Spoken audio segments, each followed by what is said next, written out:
I'm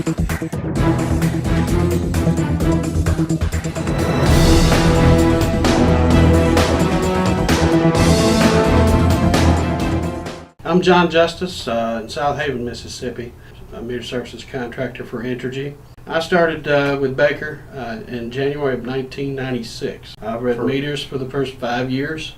I've done meter services for 11 years. On a Saturday, I got a call to do a reconnect. I was stopped at a red light. There was a vehicle in front of me. I left the distance that I needed to see the pavement in front of the vehicle. As we started to go, both of us proceeded to go forward. At an instant, I seen a vehicle that was behind me had gone to the right shoulder and was going really fast. That distracted me, and that was my problem. At the same time, I didn't notice that the vehicle in front of me had stalled. It was apparently the driver didn't know how to drive a stick shift, and he stalled his car out. And in the end result, I hit him in the end. No, I wasn't hurt. Of course, the biggest mistake was taking my eye off of what was in front of me. And this was my first mistake, that is, as far as accident in 16 years. And that goes to show you can get distracted. I mean, it doesn't have to be a vehicle speeding by you. It could be a pretty girl. It could be a phone call from your wife. Distractions will cause an accident, and it could cause you your life in the end. And that would...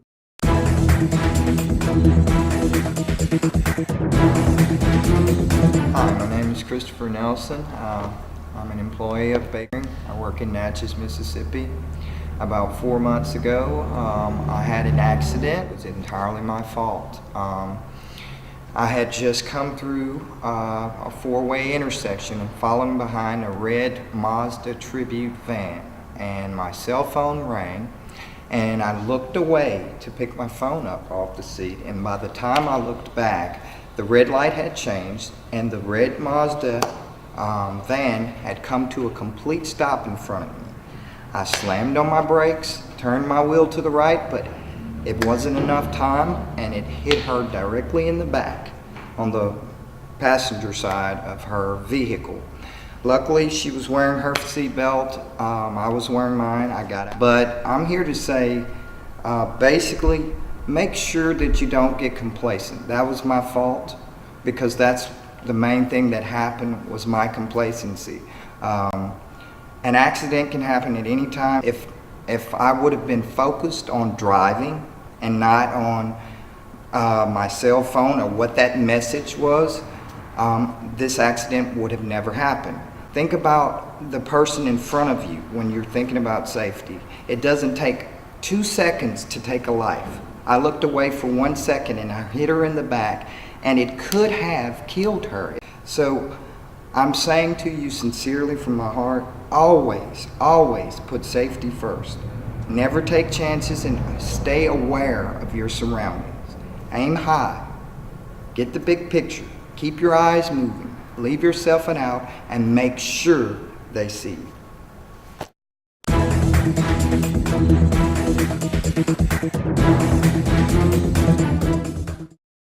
Mike Garcia, worked for the Little Rock office. I guess what I'm talking about is the dog incident I had. I'd come around the corner, and I didn't see the dog until I'd come around the corner, and he had saw me at the same time.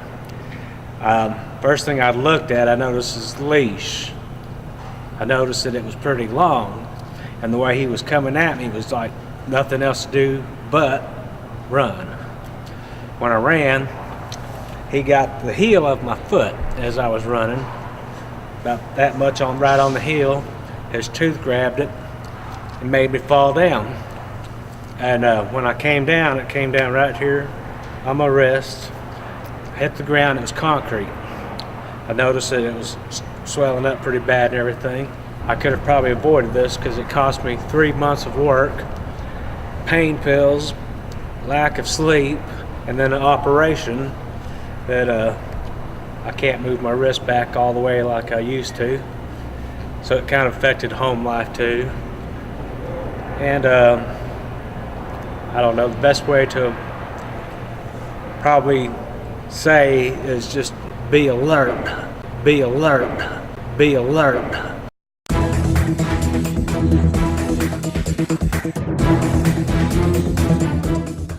My name is Jason Wheatley. I work out of the Searcy office for Jonesboro District, and got attacked by a dog before. I walked in the gate. I could tell that there was a dog presence in the yard, so I was very careful. And I walked along the side of the house and looked around the backyard, and I saw a little dog. Got relaxed at that point, and then proceeded to the meter, and a big dog jumps off the back porch on me. It was an Akita, Chinese fighting dog, I believe what they are. Was in a predicament where there was nowhere to run. I tried backtracking with the Itron in front of me because that was the only thing I had for protection, and that didn't work because he grabbed me by the arm and threw me on the ground and jumped on top of me. When he got on top of me, I grabbed him around the neck, and God spoke to me. He said, "You're going to have to do something." So I used all my weight to throw him to one side, got on my elbow, drug him to the fence by the neck, and as soon as I let go to grab the fence, he grabbed me by the arm, and I shut the fence between me and him, and then the owner got there, and he made the dog let go, and I fell in the yard full of blood. I was rushed in ambulance to the hospital. I was there for 3 days, and ended up having to learn how to use these two fingers again, open and shut my hand. He got a hold of me. I've had to have surgery right here because the muscle adhered to whatever, and it caused a big old dent in here. I would have went into the neighbor's yard. I took the time to go into the neighbor's yard to look over the fence more thoroughly, kind of like what I do now. I mean, I don't ever want to go through that again. I would like to think that I didn't lose focus, but there had to be a slight loss of judgment there. I still am very careful because of it.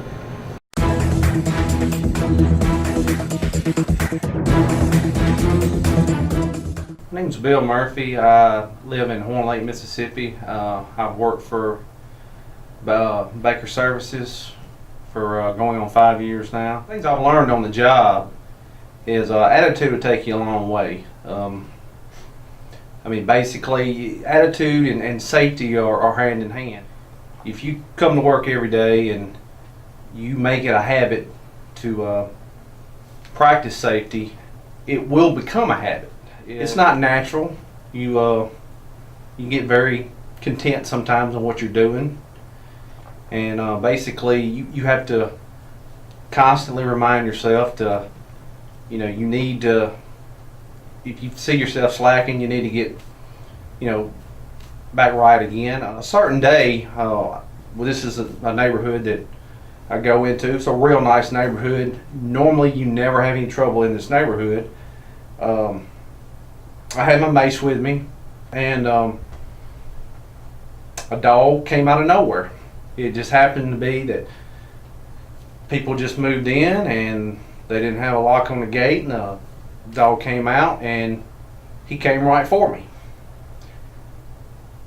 This is a neighborhood that you might be inclined to every now and then just leave your mace in the vehicle because you never have any problems. Well, luckily I didn't, and I had to use it and sprayed it. And fortunately, Baker, we have safety meetings every Monday morning, and we're asked to be a part of the safety meetings.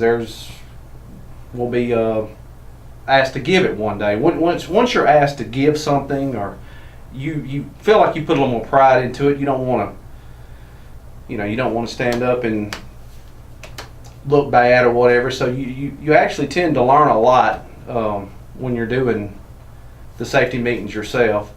The safety committee is necessary.